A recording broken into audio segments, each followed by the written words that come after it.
Bill O'Reilly did a segment on the war on poverty that I'm going to share with you. It took me about an hour to fact check this because it's all bullshit.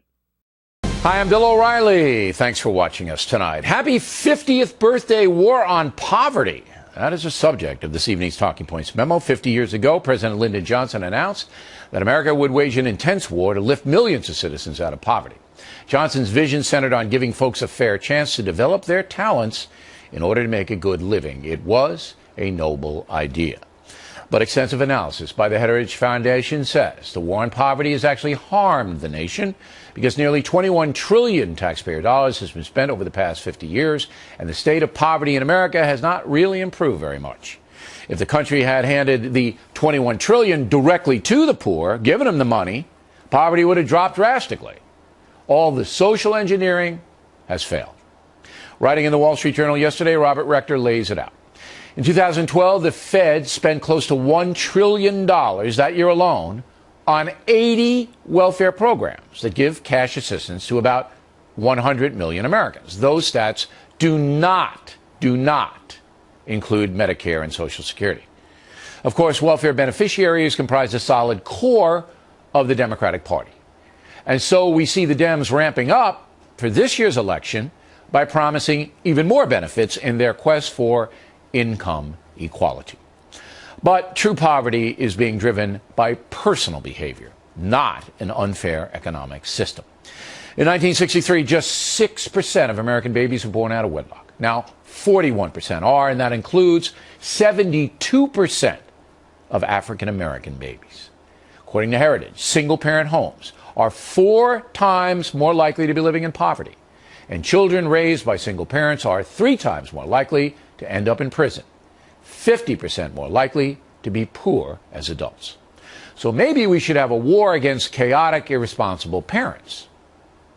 But America will never launch that kind of war because it's too judgmental and deeply affects the minority precincts. Therefore, cowardly politicians and race hustlers continue to bear false witness that our economic system is at fault rather than bad personal decision making.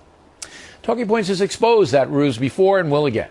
No matter how much money the government takes from the haves and gives to the have-nots, poverty will not change until personal behavior does. Addictive behavior, laziness, apathy will all override social justice programs. Every child on this planet can learn, but parents must drive the process by forcing the kids to perform in school. Every American can work hard, and if you do, you'll make money. Every American can practice self-respect, and if you do, people will hire you.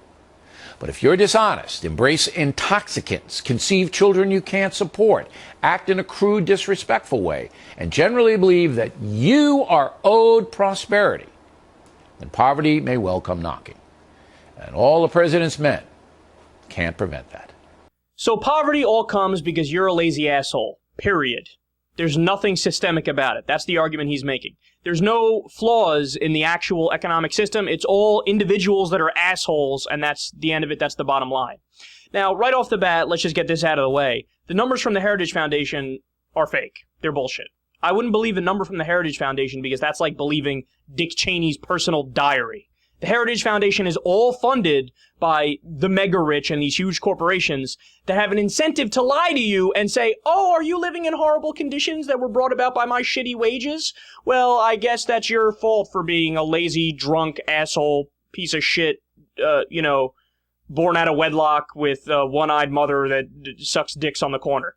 I mean, this is what we're talking about here. So let's break this down into his 2 main points. I'll respond to them by using actual facts, like real numbers.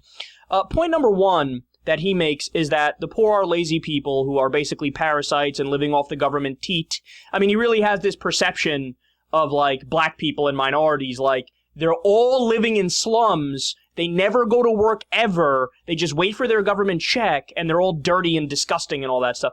Total, a 100% stereotype. Okay, so the way for him to prove that is if the fraud rates in these government programs are high, right? Because if they're just laying back and accepting government money, well, that's not what the programs are for. They're to temporarily help people who fall on hard times. So if he's right, then the fraud rates are going to be high. Well, Let's take two examples. We'll start with Social Security disability, which Republicans always bitch about. You know, they say, oh, people are exploiting this and it's a problem. We got to cut it. Okay, so what's the fraud rate there? 1%. And that's according to Michael Astrew. He's the program commissioner. But that's just one example. So let's take another example. Let's take food stamps. Let's go right into the lion's den, because that's one of the programs that they have the biggest problem with. Because, of course, we know that people are scamming the system for food stamps. So what's the fraud rate over there? Well, according to a USDA study, 1.3%.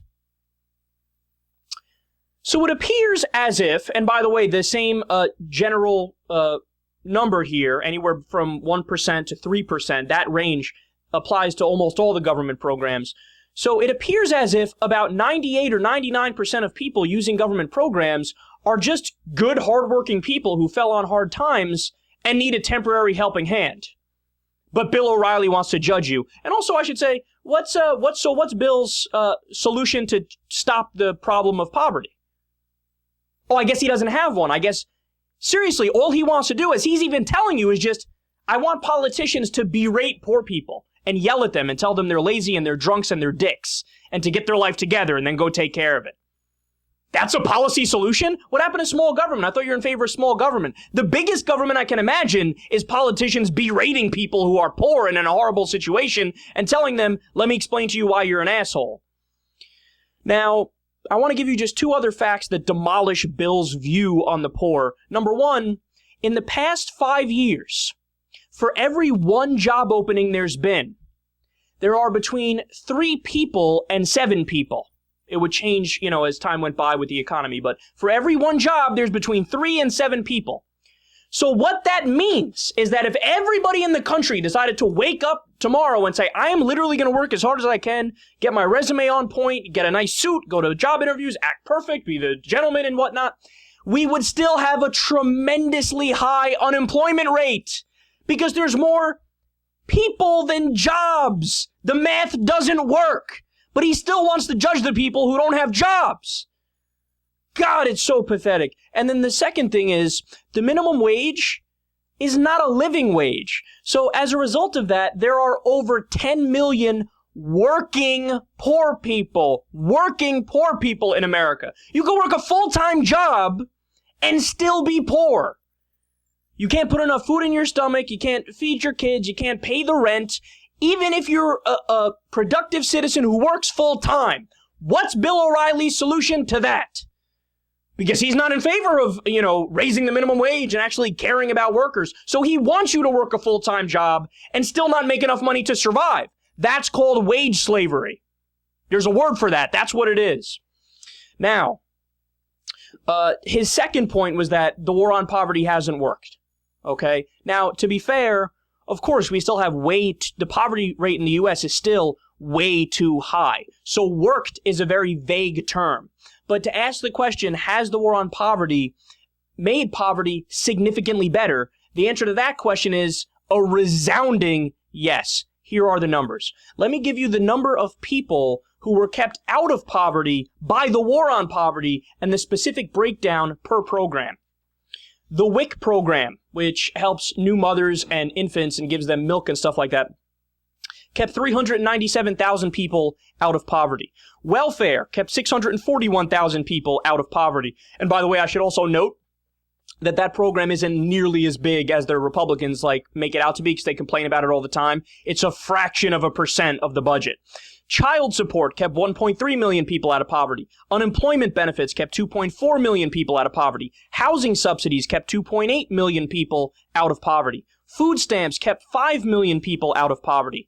The Earned Income Tax Credit and Child Tax Credit kept 9.4 million people out of poverty. Social Security, the benchmark, the big daddy of the war on poverty, 26.6 million people kept out of poverty.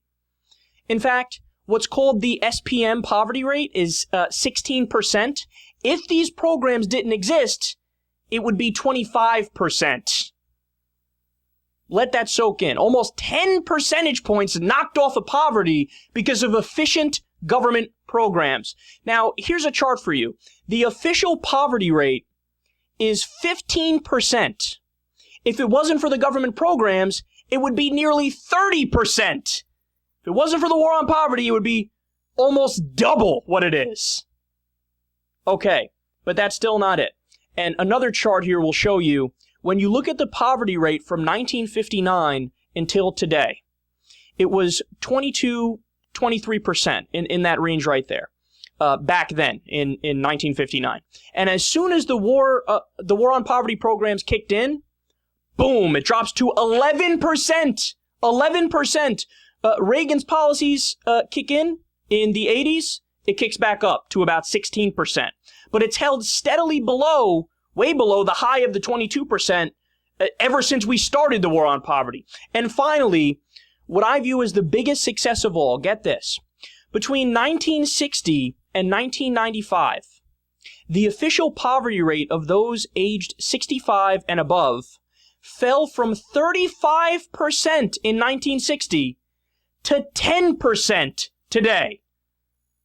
And ended 1995, I should say. And that is from the National Bureau of Economic Research. So think about that, man.